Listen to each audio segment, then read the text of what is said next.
नमस्कार, हर्ष न्यूज की तेज गति वाली बुलेटिन छत्तीसगढ़ रफ्तार में आपका स्वागत है।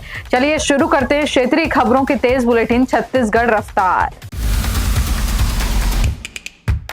छत्तीसगढ़ में शराब की कीमतें बढ़ने वाली है। राज्य सरकार ने शराब पर संशोधित आबकारी ड्यूटी की अधिसूचना जारी कर दी है, जिसे 30 जनवरी 2026 को राजपत्र में पब्लिश किया गया।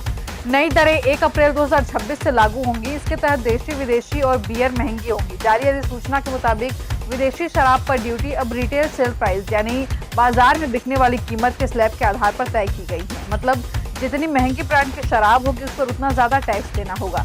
इसके साथ ही देशी शराब, बियर और रेडी टू ड्रिंक पेय पदार्थों पर भी टैक्स बढ़ाया गया है। छत्तीसगढ़ के दुर्ग के मालवीय नगर में स्थित पंडित मदन मोहन मालवीय प्राथमिक शाला परिसर में पिछले 4 साल से गुरु नानक प्राथमिक शाला संचालित हो रही है। स्कूल में केवल 3 कमरे हैं। इनमें हेडमास्टर के बैठने का कोई कमरा नहीं है, न ही स्टाफ रूम है। शौचालय की स्थिति भी काफी खराब है। स्कूल में 1ली से 5वीं तक की कक्षाएं चल रही हैं, लेकिन 3 कमरों में ही 2-2 कक्षाओं को साथ बैठाकर पढ़ाया जा रहा है। स्कूल की व्यवस्था सुधारने और बिल्डिंग की मांग को लेकर हेडमास्टर लंबे समय से संघर्ष कर रहे हैं, लेकिन अभी तक कोई समाधान नहीं हुआ है। छत्तीसगढ़ में मौसम शुष्क ड्राई बना हुआ है। मौसम विभाग के अनुसार प्रदेश में अगले 5 दिनों तक तापमान में किसी बड़े बदलाव की संभावना नहीं है। बीते 24 घंटों में सबसे अधिकतम तापमान 30.9 डिग्री सेल्सियस रायपुर और जगदलपुर में दर्ज किया गया, जबकि सबसे कम न्यूनतम तापमान 9.9 डिग्री सेल्सियस अंबिकापुर में रिकॉर्ड हुआ है। कोंडागांव पुलिस ने सोमवार को गौवंश की हत्या के मामले में कार्रवाई करते हुए 7 आरोपियों को गिरफ्तार कर लिया है। पुलिस का कहना है कि गौवंश की हत्या जैसे अपराधों पर सख्त कार्रवाई जारी रहेगी। कानून व्यवस्था से खिलवाड़ करने वालों को किसी भी कीमत पर बख्शा नहीं जाएगा। दरअसल कोंडागांव थाना पुलिस को 1 फरवरी को सूचना मिली थी कि लंजोड़ा भेलवा पारा क्षेत्र के एक खेत के पास कुछ लोग गौवंश का वध कर मांस काट रहे हैं। सूचना मिलते ही कोंडागांव थाना पुलिस मौके पर पहुंच गई। वहां से कटे हुए गौवंश के अवशेष, मांस और घटना में इस्तेमाल कई सामग्रियां बरामद की गई। सूरजपुर जिले के प्राइमरी स्कूल मोनेश्वर का हेडमास्टर सोमवार को नशे में धुत होकर स्कूल पहुंचा।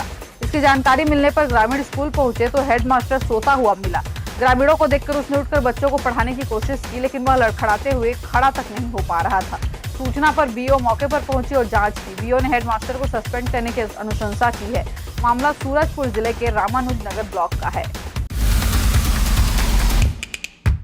बिलासपुर जिले में नशे के खिलाफ चलाए जा रहे अभियान को और प्रभावी बनाने के उद्देश्य से पुलिस ने तकनीक का सहारा लेते हुए ड्रोन कैमरे के जरिए निगरानी शुरू की है।